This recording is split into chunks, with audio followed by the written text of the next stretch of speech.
Buen día, Buen día, buen día, buen día, buen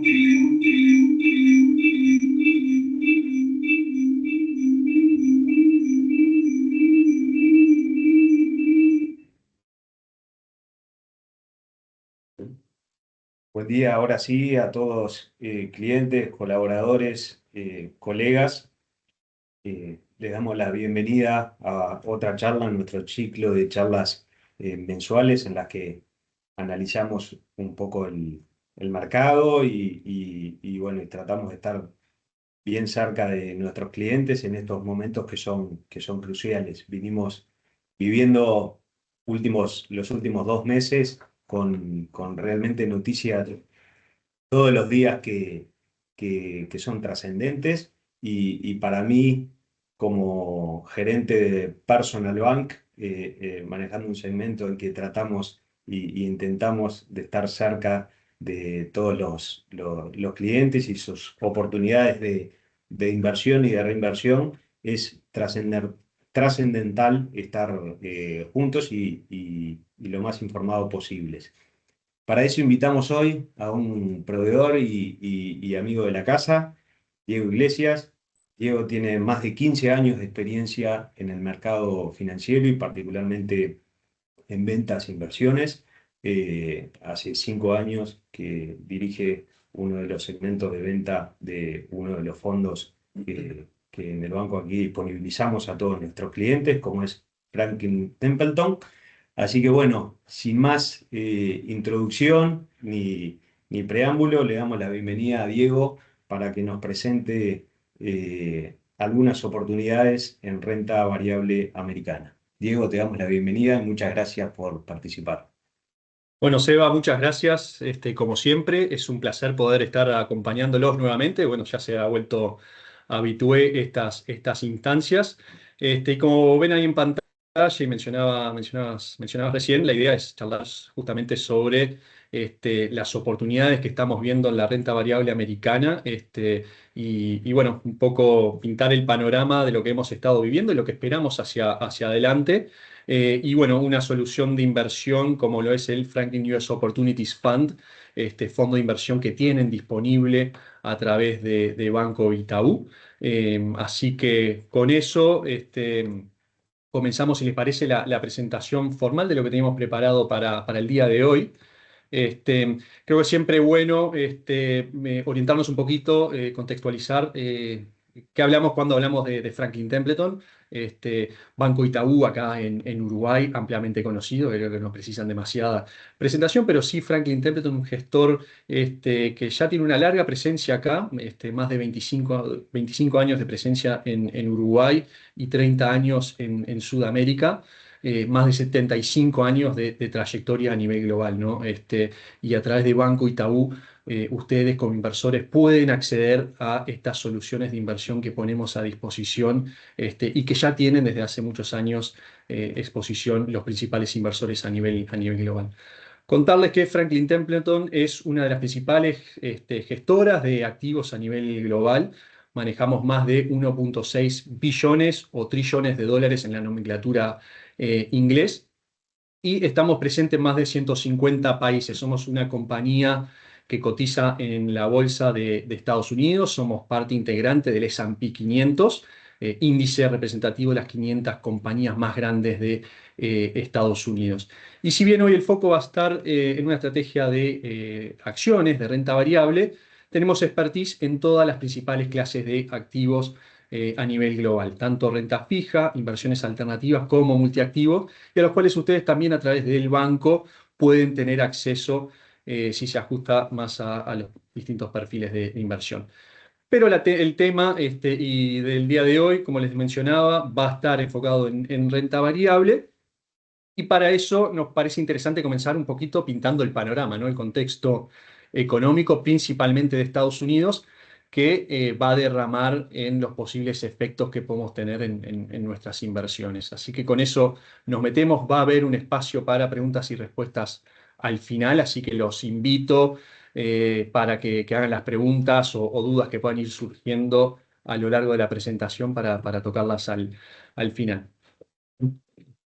Y me gusta arrancar con esta tablita que ven ahí, que es nuestra tabla de indicadores de riesgo de recesión. No se asusten, no me voy a meter en cada uno de estos temas, sino podemos estar largo rato, pero es una herramienta que utilizamos desde Franklin Templeton para ayudarnos a medir la temperatura de la economía americana. Entonces nos basamos en esos 12 indicadores que ven ahí, relacionados a bienes básicos o bienes de consumo, que son los primeros 5 que ven ahí en pantalla. Dicho sea de paso, el consumo es uno de los principales componentes de la economía americana. En torno al 60% de la economía americana está relacionada al consumo, el consumo de las personas. La actividad empresarial, ahí son indicadores relacionados a las compañías y el andamiento de las distintas compañías. Y los últimos 3 que ven ahí en pantalla del sector financiero de política monetaria. Me gustaría que se concentren exclusivamente, para no entrar demasiado en detalle, en la última línea que ven ahí, que es el indicador general. Nosotros ponderamos todos esos indicadores y eso nos da una señalización que funciona con la analogía de un semáforo, ¿no? Rojo indica potencial recesión, amarillo que debemos tomar un poquito más de cautela y verde significa expansión o crecimiento. Y esto lo vamos actualizando de forma mensual. Ahí ven hasta enero 2025, de enero 2025. Nosotros tenemos historia desde el 2016, desde que llevamos adelante este programa. Incluso podemos hacer simulaciones mucho más atrás, más de 60 años de información de datos que nos permiten alimentar esta tabla. Pero como ven ahí, ya venimos de una señalización verde, o sea, de crecimiento desde hace varios meses. Si nos vamos un poquito atrás, esto ya está, ya esa señalización verde se ve desde hace prácticamente 2 años. Y en el mes de abril no ha sido la excepción. Si bien hemos visto algún deterioro puntual en los indicadores, la señalización general continúa indicando crecimiento, continúa indicando expansión.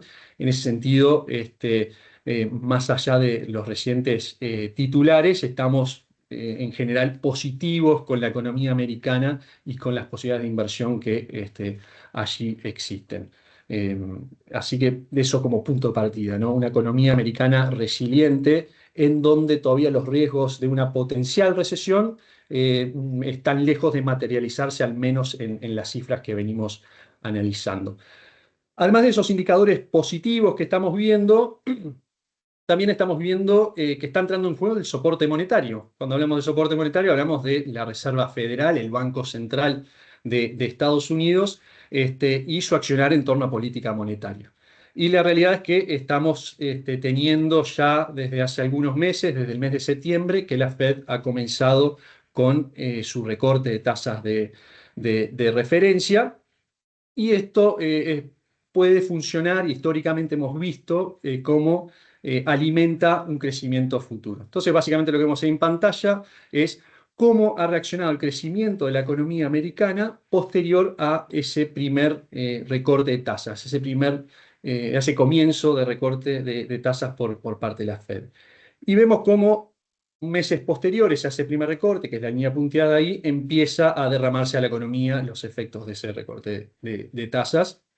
Y vemos cómo, por ejemplo, 12 meses después de ese primer recorte, vemos un crecimiento de 1,3% y 18 meses después un crecimiento de 4,4%.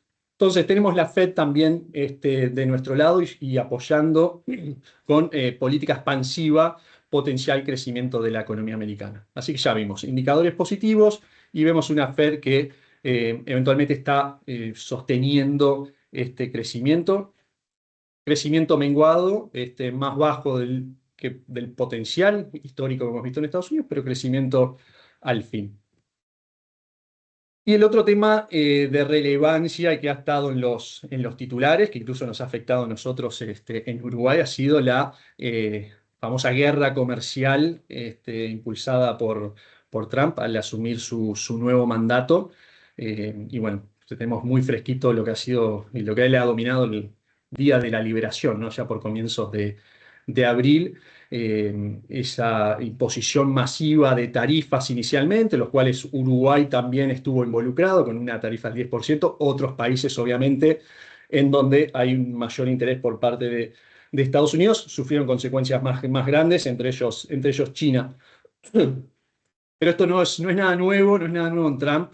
y esto ha sido parte también de sus políticas en su primer mandato. Y lo que ilustramos ahí es cómo se ha comportado el mercado accionario de Estados Unidos en ese primer mandato y en esa primera guerra comercial, la guerra comercial 1.0, como llamamos, en donde, si recuerdan, también impuso tarifas comerciales, arancelarias a China, también a sus vecinos y principales socios como Canadá y México. En ese entonces también llevó a que se renegociara el tratado, el NAFTA, antiguamente, el tratado que involucraba a Canadá, Estados Unidos y México. Y como ven en ese recrudecimiento de guerra comercial que vemos ahí en el centro de la gráfica, que va desde comienzos de 2018 hasta fines de 2019, vemos que el mercado accionario, esa línea azul, verde que ven ahí, prácticamente de comienzo a fin se mantuvo incambiado, sí con volatilidad en el medio. Y eso es algo que estamos volviendo a ver repetirse, ¿no? Esa volatilidad. Sufrimos una corrección bastante importante allá por el mes de abril, corrección que ya ha vuelto a recuperar y estamos más o menos en los mismos niveles que desde entonces.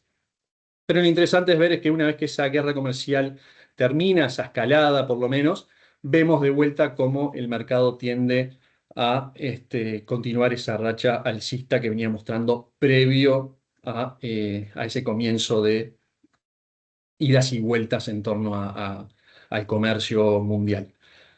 Lo interesante también es si nos ponemos, si analizamos, es que una vez que asciende Biden, posterior a la primera presidencia de Trump, mantiene la mayoría de las políticas que implementó Trump. Entonces, efectivamente, en lo que es el retorno de los mercados, esos temas comerciales, obviamente está por analizarse el potencial impacto, si bien ya ha habido eh, negociaciones, o sea, ya está habiendo negociaciones y acuerdos. Hay que todavía analizar el potencial impacto que nuevas tarifas pueden tener sobre el comercio mundial y sobre las distintas economías, pero si nos basamos por la historia y hechos similares, vemos que a nivel de los mercados financieros y el mercado de renta variable, más allá de ese impasse donde la incertidumbre ha generado que los mercados no se movieran demasiado, si hubiera volatilidad en el medio, luego continúa una senda alcista.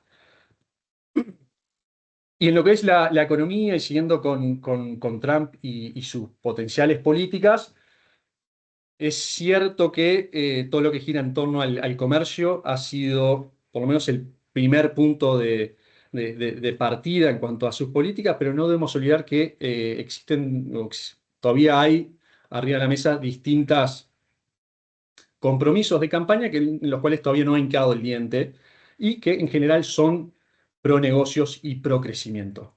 Esto es la desregulación, el recorte de impuestos. Entonces creemos que todavía está por expandirse las principales acciones del gobierno y debería empezar a implementar medidas pro crecimiento en breve. Otro aspecto que no debemos perder de vista son las elecciones de medio término en Estados Unidos. Las elecciones en el Congreso, esto va a ser el año que viene. Entonces ahí Trump también precisa empezar a mostrar algo y volver a captar apoyo, incluso mismo dentro de su partido, el Partido Republicano, de cara a esas elecciones de medio término que renueva prácticamente la mitad del Congreso hacia fines del año que viene. Así que creemos que eso también puede ser una especie de barrera de control para que Trump de alguna forma suavice las medidas y eventualmente se enfoque en las demás. Y en ese sentido va a haber ganadores y perdedores. Y ahí un poquito a mano derecha ilustramos dónde creemos que pueden estar las ventajas una vez que se comiencen a implementar las demás políticas. La desregulación favorece ciertamente a aquellos sectores más regulados, obviamente, servicios financieros y energéticos, por ejemplo. La tecnología también puede ser un gran beneficiario, producto de la reducción de regulaciones antimonopólicas. Eso creemos nosotros también va a aumentar las fusiones y adquisiciones, aspecto muy clave en este sector. Recorte de impuestos, favorable al consumo, a las empresas. Entonces creemos que ahí hay bastantes oportunidades por delante a medida que otras de las políticas prometidas en campaña comiencen a desarrollarse y se saque un poquito el foco de esta guerra comercial que hemos estado experimentando hasta ahora. Bueno, el título de este slide es Certeza en la incertidumbre, ¿no? Como mencionamos, hay bastante incertidumbre en torno a política comercial, en torno a cuándo van a aplicar las siguientes reformas o medidas. La realidad es que los mercados financieros muchas veces en escenarios de incertidumbre, si bien eso genera volatilidad, a la larga nos continúan entregando valor y continúan entregando resultados positivos. Para explicar lo que están viendo ahí en pantalla, básicamente lo que miramos es el retorno del mercado de acciones de Estados Unidos cuando estamos en un escenario de incertidumbre a nivel de política monetaria. Y hay un indicador que mide eso, se llama el US Policy Uncertainty Index, creo que lo dije bien, que mide justamente la incertidumbre. Esto se basa en encuestas a principales representantes de la industria, pero básicamente nos mide eso. Y hoy estamos en niveles altos, niveles por encima de 200 puntos de ese índice. Entonces, si miramos en esos niveles de incertidumbre, que es la barrita azul, tanto a los 3 meses, 6 meses como 12 meses de superado esa barrera de 155 puntos, estamos obteniendo resultados positivos del 4,9, 9,3 y 18% del mercado accionario. Así que incluso en un escenario de incertidumbre, los mercados a la postre terminan reaccionando bien. Y otro aspecto no menor y que hemos visto históricamente desarrollarse es que posteriormente a 2 años de buen retorno de los mercados, que es lo que hemos vivido en estos últimos 2 años, 23 y 24, ha sido un crecimiento exponencial de los mercados accionarios. Generalmente hay una digestión en el tercer año y vemos cómo los mercados se mueven más lateralizados y con una mayor volatilidad, para luego en el año 4 continuar con una senda positiva, siempre y cuando no haya una recesión por medio, que como vimos, por lo menos los indicadores hoy en día no lo están mostrando. Así que es habitual esperar en este tercer año ciertos niveles de volatilidad y un retorno un poquito más lateralizado, como vemos ahí en pantalla. Ahí digo, perdón que te Sí. interrumpo. ¿Hoy estaríamos parados en este tercer año o hoy estamos, me resulta difícil encontrar dónde es el inicio de la incertidumbre en eventos como los de los últimos meses? Correcto, sí, hoy estamos parados justamente dentro de ese tercer año. Tuvimos un 2023 y un 2024 positivos, entonces ya estaríamos dentro de ese tercer año seguido de 2 años positivos. Entonces algo que ya hemos visto en el pasado. Obviamente siempre en todos los eh, pie de letra, retornos pasados no indican retornos futuros. Hay otros aspectos que efectivamente van a estar sobrepesando e influyendo en el retorno que podemos tener, como puede ser, por ejemplo, política comercial, ¿no? Y qué tan agresivo continúan siendo esos planteamientos. Pero vuelta, ya hemos estado viendo negociaciones llegar a buen puerto en algunos casos. Con China también ha habido un avance ahí, ha habido una pausa de 90 días para volver a analizar esa primera imposición que se mencionó allá por principios de abril. Entonces, tercer año no significa que automáticamente vamos a tener retornos negativos o más moderados que los anteriores. Después, bueno, pueden haber otros factores que pueden influir. Como ven ahí, o sea, la línea gris es ese promedio histórico, la línea azul es el año actual, o el periodo en curso, mejor dicho, porque toma desde 2023 hasta acá. Como pueden ver ahí, este tercer año estamos viendo un poquito más de incremento en volatilidad y un retorno que, como decía, hoy estamos prácticamente en cero, levemente positivo lo que va del año en retornos.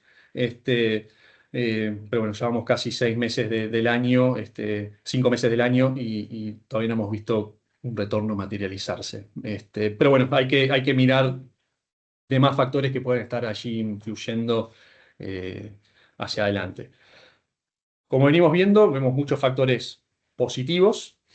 Los indicadores que vimos al principio, indicando todavía una expansión, un crecimiento económico. Vemos la Fed que está de nuestro lado, digamos, como inversores, una Fed apoyando a la economía con una política expansiva y no restrictiva, recortando tasas. Y por otro lado, lo que es el ruido en torno al gobierno de Trump y las políticas que ha tomado, eh, esas están basadas pura y exclusivamente, al menos de momento, en lo que tiene que ver con el aspecto comercial, que ha sido un poco su bandera y su primer batalla. Hay que todavía ver ahí cómo se puede efectivizar, es muy temprano, como mencionaba recién, hay una pausa de 90 días con sus principales socios comerciales, entre ellos China, para reanalizar. No vamos a pasar de ese 60 y pico por ciento a cero, pero seguramente lleguemos a algo en el medio. Y como vimos anteriormente, no ha sido algo nuevo en la política de Trump. Y si nos basamos en lo que sucedió en su primer mandato, eh, no ha sido un impacto sustancial para la economía y para los mercados financieros. Y con esto lo que ilustramos es que es esperable, es normal que por ahí veamos en este tercer año de rally cierto enlentecimiento, pero los demás factores deberían empezar para tener un escenario positivo de acá en adelante.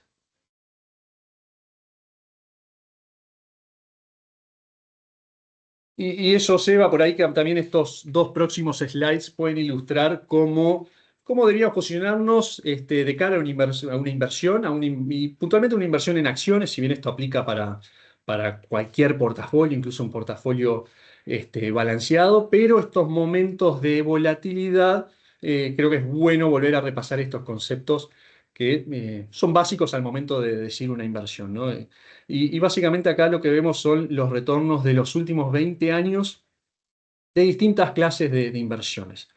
Tenemos en el extremo izquierdo acciones de Estados Unidos, que ha sido el índice o el mercado que mejor ha performado en estos últimos 20 años, casi un 10% anualizado. Y en el extremo derecho de la pantalla, bonos del gobierno, el activo más seguro, un retorno de 2,4%. Esto es si nosotros invertimos ese día 1, 20 años atrás, y permanecemos invertidos, sin realizar ninguna modificación. Ahora, ¿cómo le ha ido al inversor medio? Lo vemos ahí, prácticamente casi en el medio de la pantalla, justamente, en el medio de la gráfica. Ese inversor medio es un inversor que ha tratado de embocarle, digamos, al mejor momento de inversión y al mejor momento de salida de los mercados financieros. Ese inversor medio obtuvo una rentabilidad de 3,4% anualizado. En cambio, si ese inversor hubiera puesto toda su inversión en acciones americanas, hubiera obtenido prácticamente un retorno de 3 veces superior, casi un 10% anualizado en los últimos 20 años. Entonces el mensaje es, no seamos víctimas de ataque de pánico, no reaccionemos ante el primer titular, ante una corrección, que la hemos vivido en abril puntualmente, pero a la larga la paciencia va a retribuirnos de forma positiva. Esto lo podemos ver con estos son datos de la realidad, ¿no? Hechos claros. Y como le decía, en el mes de abril vivimos, no llegamos a tener casi una corrección de 20% post día de la liberación. Generó bastante pánico, entonces es muy fácil a veces decirlo, pero después llevarlo a la práctica es más difícil y hubo una venta generalizada. Técnicamente no llegamos a estar en lo que se denomina un bear market, ¿no? Un mercado correctivo, porque fue un retroceso de 20% y luego el mercado volvió a subir rápidamente, no fue algo sostenido. Pero esto también, si miramos la historia, miramos los últimos casi 40 años que vemos acá en pantalla, esas caídas, representadas por esos cuadraditos verdes que ven ahí, son bastante comunes. Y el promedio de las caídas interanuales es un 10%. O sea que todos los años hemos visto en promedio caídas del entorno al 10%. Ahora, si permanecimos invertidos y miramos el año completo, ese retorno anualizado ha sido del 16%, más allá de haber experimentado caídas en el medio de un 10%. Así que de vuelta, la paciencia, no vender ante fenómenos de volatilidad, contribuye a obtener un resultado positivo en general en los mercados de acciones. Así que eso es un poquito el mensaje a nivel macro que tenemos hoy en día, ¿no? Volver a las bases al momento de tomar una decisión de inversión, mirar el panorama un poquito más amplio, no centrarnos exclusivamente en los titulares de corto plazo. Y como veíamos, en general creemos que estamos en un escenario bastante positivo de la economía americana, ¿no? Y para los mercados financieros de Estados Unidos. Y allí muchas oportunidades de inversión se presentan. Así que eso, Seba, es un poquito Ujú. el preámbulo que tenemos para orientarnos, para situarnos en por qué nos parece una inversión razonable hoy en día mirar acciones de Estados Unidos, cómo este ruido reciente y de corto plazo no nos asusta o no nos ha cambiado nuestra visión y nuestro parecer. Y que además creo que tenemos un producto muy robusto, una solución de inversión muy robusta para acceder a estas oportunidades y a las principales empresas de Estados Unidos, de la economía americana, economía o empresas, mejor dicho, que no se basan pura y exclusivamente en la economía americana. Muchas de estas compañías más grandes ya tienen carácter global, pero gran parte de su negocio obviamente está en Estados Unidos. Así que si te parece, Seba, con eso nos metemos en el Franklin US Opportunities. Perfecto, y adelantaste mis consultas. Acciones en Estados Unidos es muy amplio y variado. Quisiéramos conocer un poco cuáles las perspectivas o los rubros que identifican como más promisorios ustedes. Correcto. Exactamente. Y un poco el título creo que es el spoiler, el nombre del fondo spoilea un poquito la presentación. Oportunidades, eso es un poquito lo que busca este fondo, es en todo el universo de acciones americanas buscar las mejores oportunidades, ¿no? Obviamente con todo un estudio, un análisis y una expertise de muchos años invirtiendo en acciones americanas es que armamos el portafolio final dentro de un universo de acciones americanas que es muy diverso, ¿no? De aquellas compañías más enfocadas en la parte industrial, en la parte del consumo, en la parte tecnológica. Bueno, dentro de todo ese universo, el desafío está en buscar dónde están las mejores compañías y dónde se presentan las mejores oportunidades. Y en esta estrategia buscamos reflejar justamente eso. Así que, bueno, básicamente es un fondo de inversión que está focalizado en Estados Unidos y busca invertir en las compañías líderes, en las principales compañías de Estados Unidos, con mucho foco en compañías que presenten métricas de crecimiento importantes, sean compañías que estén en continuo crecimiento y a su vez posean características de alta calidad. Cuando hablamos de alta calidad, buscamos compañías que, como decía recién, sean líderes en sus mercados, tengan una marca establecida, sean referencia. Ahí cuando hablamos de Apple, todos sabemos qué es. Cuando hablamos de Microsoft, todos sabemos qué es. Entonces tienen una posición dominante en sus mercados y son referencia. Eso es un aspecto que buscamos cuando hablamos de calidad. También ratios financieros, ¿no? Solidez financiera, ese es el segundo componente que involucra esa definición de calidad. Así que vamos a estar buscando compañías de crecimiento, que estén en crecimiento, con componentes de calidad con un enfoque de inversión diversificado. Como decía, el universo de inversión en Estados Unidos es amplísimo, hay más de 3.000 compañías que cotizan en bolsa. Entonces vamos a tomar un enfoque diversificado, teniendo exposición a las distintas industrias. Vamos a ver dónde nos concentramos más, porque creemos que hoy en día están las principales oportunidades, pero esto es una estrategia y Franklin Templeton viene gestionando la inversión en acciones americanas desde hace más de 60 años. Obviamente lo que era atractivo hace 10, 20, 30 años atrás, no necesariamente va a ser atractivo hoy en día. Así que esa evolución constante también es parte de esa diversificación y de poder tener foco en todo el universo de inversión. y gestionado por un equipo experimentado. Que ahí vamos también a repasar un poquito la trayectoria de ese equipo. El actual gestor de portafolio está a cargo de la estrategia del año 2007. Este es un fondo que existe del año 2000, así que ya 25 años de historia y de trayectoria en diversos escenarios de mercados y cuando esas oportunidades han ido mutándose y cambiándose. Como decía, es una estrategia gestionada por un equipo con más de 65 profesionales de inversión. Esto quiere decir que hay 65 personas diariamente velando por nuestra inversión en este fondo. Y si analizamos, y no es un aspecto menor, esa locación, que creemos que es una locación preferente. Si ves el mapita de California, nosotros y nuestra sede principal está basado en San Mateo, que es a media hora de San Francisco. Y San Mateo está en el epicentro de lo que se llama Silicon Valley, ¿no? Que es la región de Estados Unidos donde se concentran las principales compañías tecnológicas y de innovación en el mundo. Entonces, esa cercanía, creemos nosotros, nos da cierta ventaja con respecto a otros competidores, producto de poder estar en el día a día y en la primera línea de la innovación y de las nuevas tecnologías que van surgiendo de estas compañías. Así que el tema de la locación no nos parece menor y, como mencionaba, un equipo muy robusto con una larga trayectoria atrás y vigilando por nuestras inversiones.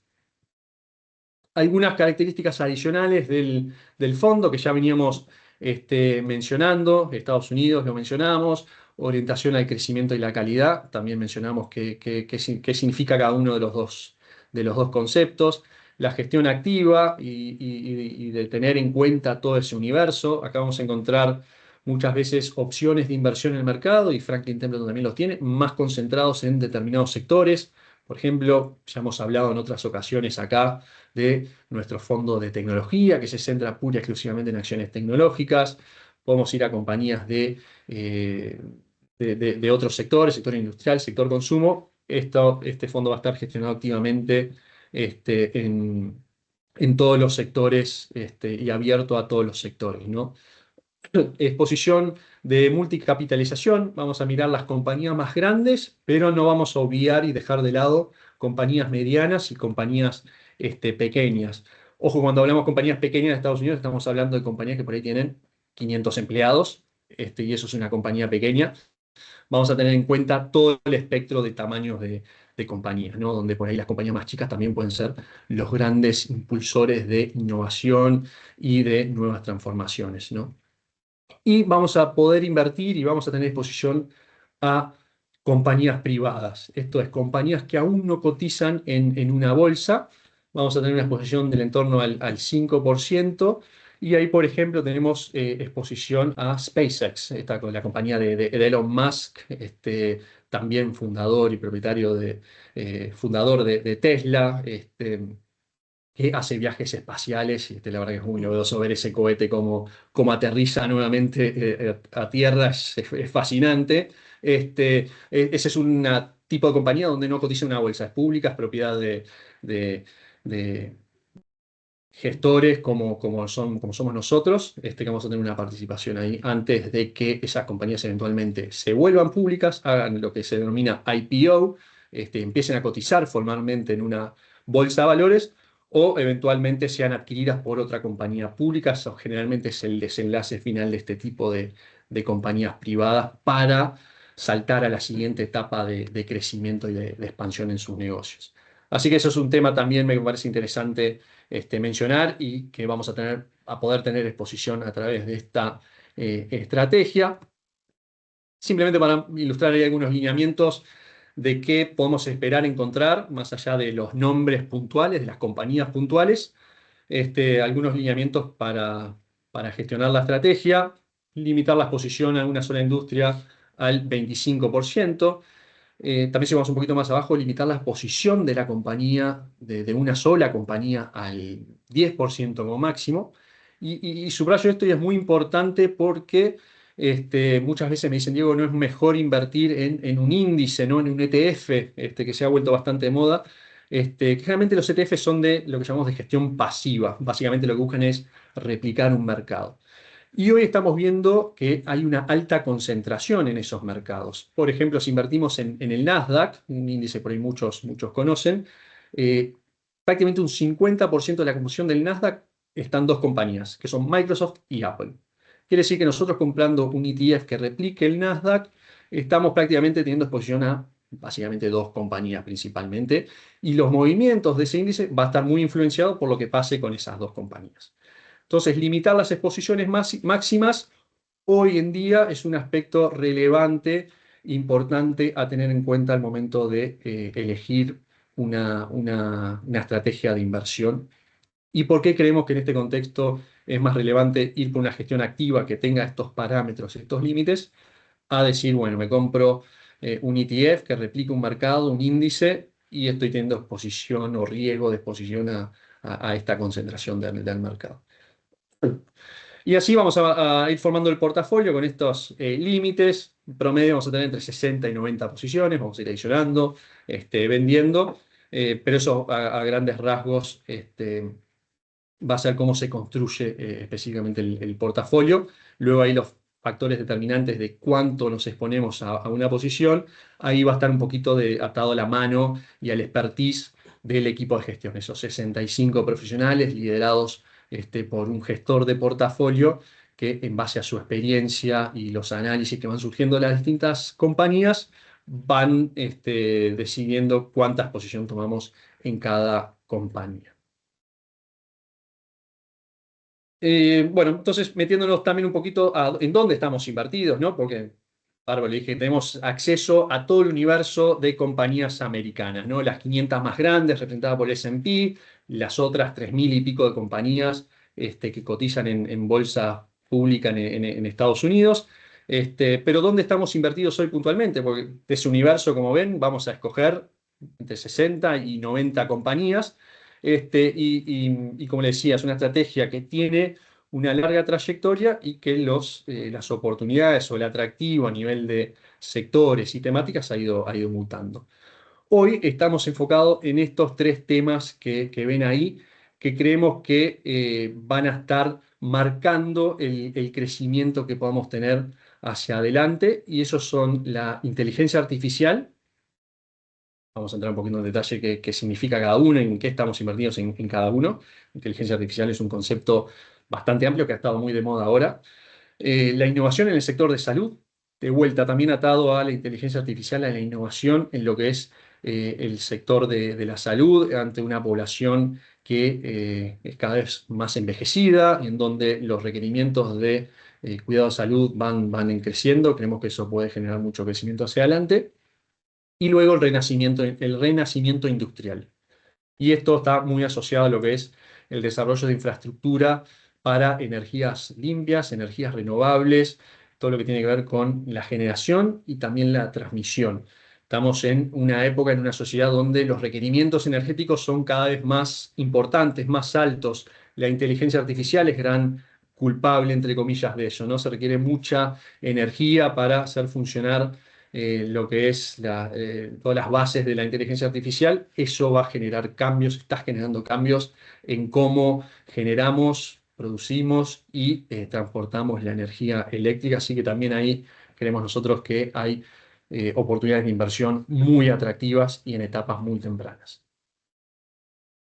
Así que para meternos rápidamente y abrir luego el espacio a preguntas, si las hubiera, meternos específicamente qué oportunidades representan cada uno de estos tres temas que vemos ahí. La inteligencia artificial, como mencionaba, ha estado en el tapete, ha sido la gran transformación, revolución, decimos nosotros, similar a lo que ha sido la introducción del Internet, a lo que ha sido la introducción del teléfono móvil, a lo que ha sido la introducción de la computación en la nube. Esta es la cuarta gran transformación a nivel tecnológico que estamos viendo y que creemos nosotros va a transformar está transformando la forma en la que hacemos las cosas diarias, en la que producimos nuestros bienes, en fin, transversalmente a todas las actividades que podamos pensar, va a haber un involucramiento de la inteligencia artificial.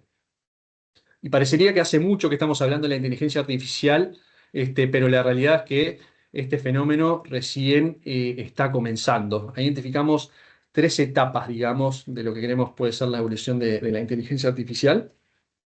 La primera de ellas que vemos ahí es la infraestructura de inteligencia artificial.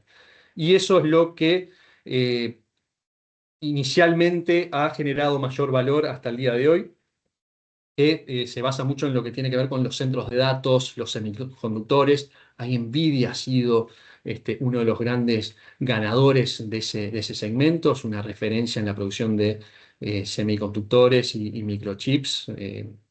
Gran parte, la mayor parte del mercado bajo su órbita.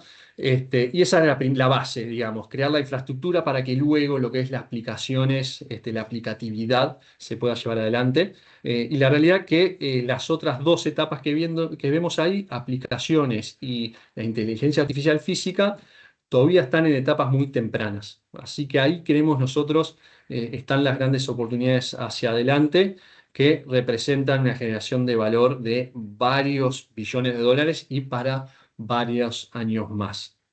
Ni hablar lo que es la inteligencia artificial física con los robots humanoides, el automatismo de procesos de producción, eso todavía está en etapas muy iniciales, junto con la aplicación. La realidad que nosotros, incluso en nuestra vida diaria, en nuestros trabajos, lo que aplicamos de inteligencia artificial todavía es muy, muy limitado. Creemos que eso va a ir evolucionando y va a ser mucho más accesible y cotidiano, y con eso van a ir apareciendo nuevas compañías, y como mencionamos, nuevas oportunidades de inversión. Así que principal foco en lo que es inteligencia artificial a través del Franklin US Opportunities. Estamos captando esta tendencia a nivel global. La segunda gran temática en la cual nos enfocamos es en el cuidado de la salud. Ahí también relacionado a dos aspectos. Por un lado, el demográfico y la evolución natural, ¿no? Una población más envejecida que está viviendo cada vez más años. Esto producto también gracias a esas innovaciones en el cuidado de la salud y también a la irrupción de la inteligencia artificial en los cuidados de salud, cómo desarrollamos investigaciones, cómo desarrollamos medicamentos.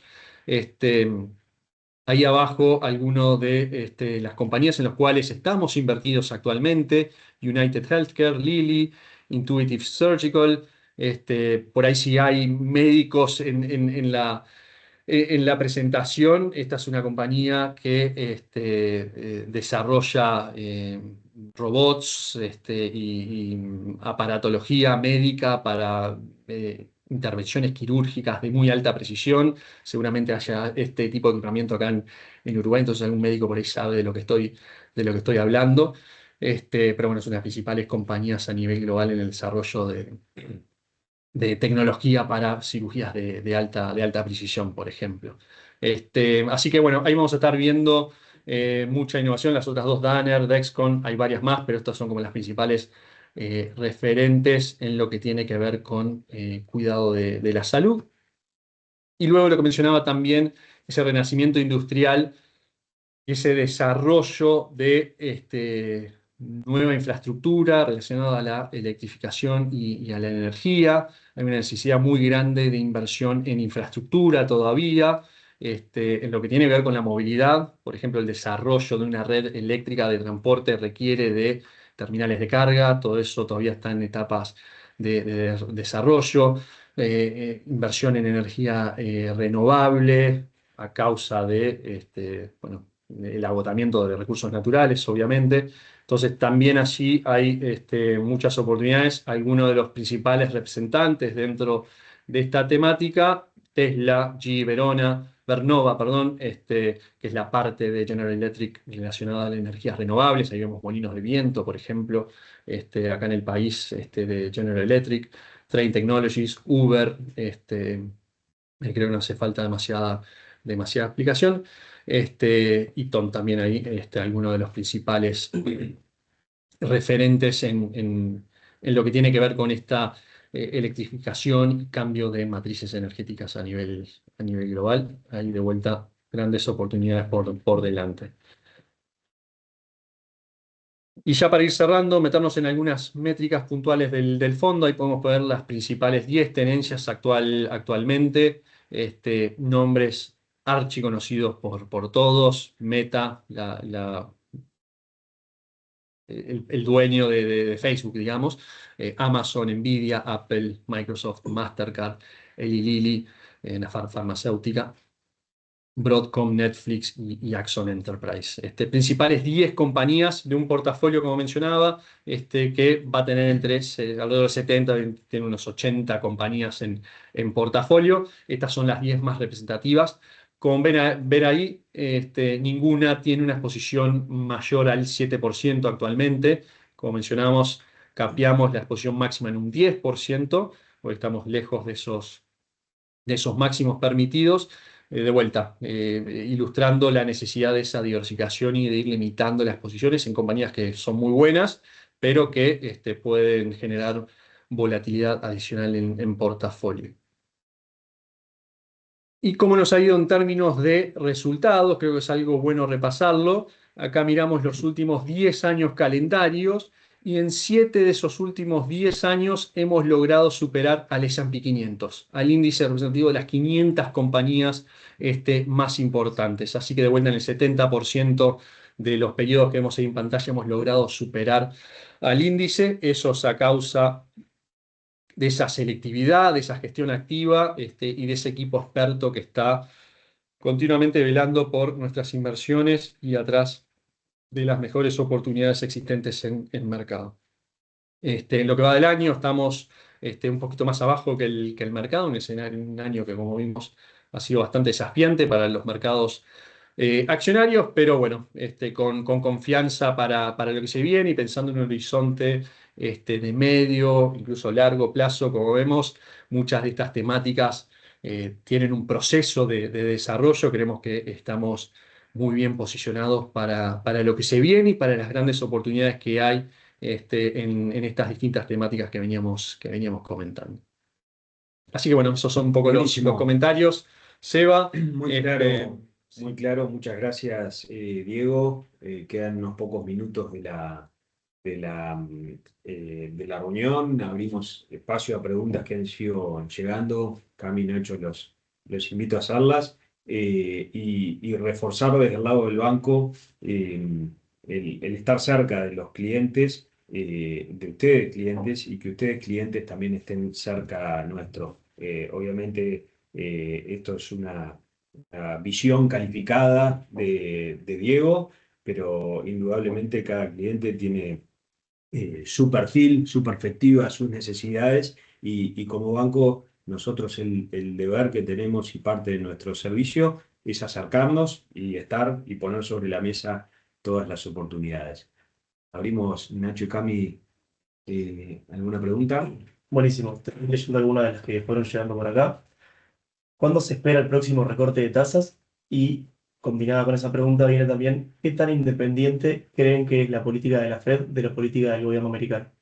bueno, empezando por la última parte, en la teoría debería ser independiente. Hasta el momento lo ha estado demostrando.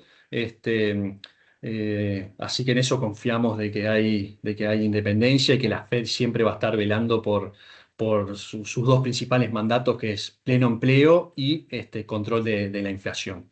Entonces ahí no nos vamos a poner escépticos de cuánta influencia política puede haber. Hasta el momento creo que no lo ha habido. Nosotros esperamos dos recortes adicionales para lo que resta del año, potencialmente comenzando en septiembre. Y esto lo digo hoy, el 22 de mayo, ¿no? Esto es muy, muy dinámico, pero inicialmente nuestro escenario base al día de hoy son dos recortes no inmediatos, pero dos recortes de 25 básicos para lo que resta del año. De vuelta, eso también un aspecto positivo para los activos financieros, ¿no? Un recorte de tasas, te suben los bonos, te suben las acciones. Entonces, ese apoyo a la economía, la Fed de nuestro lado que estamos mencionando al principio. Buenísimo. Tenemos otra acá. ¿A qué señales hay que estar atentos para poder predecir algún cambio de posicionamiento del fondo en el corto plazo? Perfecto. Ahí, bueno, ese análisis que hicimos en en el primer slide, todos esos indicadores que vamos monitoreando, como les mencionaba, eso lo vamos actualizando de forma mensual y eso creo que es nuestro punto de partida, al menos de poder ir analizando y previendo posibles cambios. No tanto a nivel de esta estrategia específicamente, pero por ahí ya más a nivel de una construcción de un portafolio equilibrado, pensando ahí nosotros como inversores individuales, ¿no? De por ahí adoptar portafolios un poquito más conservadores, un poquito más agresivos, dependiendo de cómo vaya evolucionando la economía. Como vimos hoy, vemos una señalización verde, significa señalización de crecimiento, así que no vemos por lo menos en el escenario inmediato demasiadas complicaciones más allá de vuelta de la volatilidad normal que vemos en los mercados y que esa volatilidad de corto plazo no debería condicionar nuestras decisiones de inversión.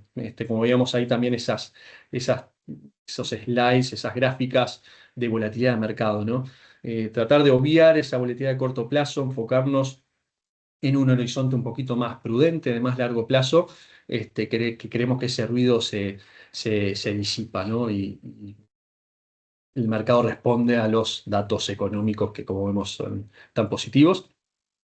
Y particularmente a nivel de cambios del fondo, si bien somos un fondo activo, no vamos también a responder a esa volatilidad, obviamente, sino que vamos a mantener las compañías por un tiempo prudente. Estamos enfocados en temáticas que, como mencionaba, muchas veces tienen su proceso de maduración, entonces eso puede llevar que no inmediatamente se vea reflejado el valor, pero siempre que tengamos una convicción y hayan fundamentos sólidos en torno a un nombre, vamos a permanecer invertidos, así como si surgen nombres nuevos incorporados al portafolio y en el momento en que veamos que una tesis no está funcionando, que hay otras complejidades a nivel de la compañía, vamos a salir.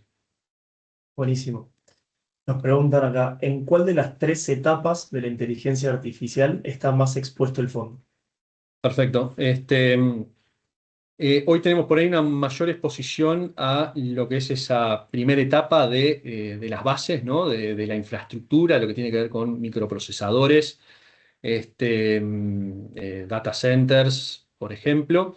Por un tema de crecimiento también, ¿no? Por ejemplo, Nvidia es una de las top 10 posiciones. Eso se ha llevado gran parte del mercado de microprocesadores.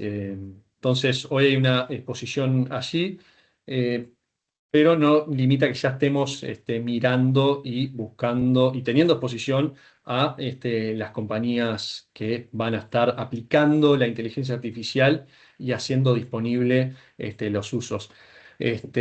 Hablaba de Intuitive, ¿no? Que es la compañía de maquinaria de precisión para cirugías. Bueno, ahí va a haber todo también, o están desarrollando actualmente este, eh, robots y robótica con inteligencia artificial para que hagan operaciones de forma automática, con mucha más precisión que la mano humana y que los médicos puedan a distancia controlarlos. Entonces hay compañías que por ella tienen una gran trayectoria y que están comenzando a utilizar y aplicar la inteligencia artificial en el desarrollo de sus negocios y de nuevas tecnologías, así que también ahí estamos ya con exposición. Bien. Si hacemos una última Sí. pregunta, ¿qué tan flexible es la estrategia del fondo para adaptarse a eventos inesperados en el mercado? Sí, bueno, va atado un poquito a la pregunta anterior y que mencioné. Vamos a tratar de no reaccionar a volatilidad a corto plazo, eso como principio. Y para cada una de las compañías en las cuales estamos invertidos, hay un análisis profundo y un conocimiento profundo. Le mencionaba que este equipo está posicionado en pleno Silicon Valley, donde estamos a pasos de Cupertino, por ejemplo, de la sede de Apple, y a pasos de muchas de estas grandes compañías tecnológicas. Entonces, la cercanía y el conocimiento que tenemos, la relación que tenemos con los equipos de gestión, con los directivos de estas compañías, realmente es muy fuerte. Estamos en conversaciones continuas y sabemos hacia dónde están yendo. Entonces, muchas veces aspectos de corto plazo que pueden causar impactos en el mercado no necesariamente significan que pueda haber un detrimento en los fundamentales que tenemos de una compañía específica. Entonces, nosotros vamos a tratar de obviar ese ruido a corto plazo y enfocarnos por ahí en una tesis de inversión de más largo plazo y de vuelta, con políticas de tener que salir de alguna compañía si hay necesidad de salir. Y lo otro importante es que este portafolio en ningún momento va a estar 100%, va a vender toda su posición y posicionarse en cash. Siempre vamos a estar invertidos en el mercado, siempre vamos a tener exposición al mercado de acciones. Entonces, de vuelta, eso también es importante al momento de construir un portafolio, conocer nuestro perfil de riesgo, y por ahí no es adecuado invertir el 100% de nuestra inversión en este fondo, ¿no? Sino que ahí asesorarse con los chicos de Personal Bank, en la plataforma del banco sé que también tienen acceso a perfiles de riesgo, ¿no? Que son esos cuestionarios que nosotros como inversores completamos y nos arroja un resultado respecto a nuestro perfil de inversión, así que eso lo pueden hacer de forma automática o como mencionaba, acercarse a Personal Bank para tener un asesoramiento más personalizado en el sentido de, bueno, cuál es la optimización de un portafolio, ¿no? Entonces, no necesariamente esta estrategia o cualquier otra estrategia sea adecuada en un 100% para un inversor, sino que de vuelta ahí debemos analizar nuestros objetivos y una diversificación adecuada de nuestros portafolios de inversión. Diego Iglesia, vicepresidente de ventas de Franklin Templeton, Nacho González, cambio nacional de productos de Banco Itaú, muchísimas gracias por todo. Y a nuestros clientes, muchas gracias por participar de este evento y nos vemos el mes que viene. Gracias.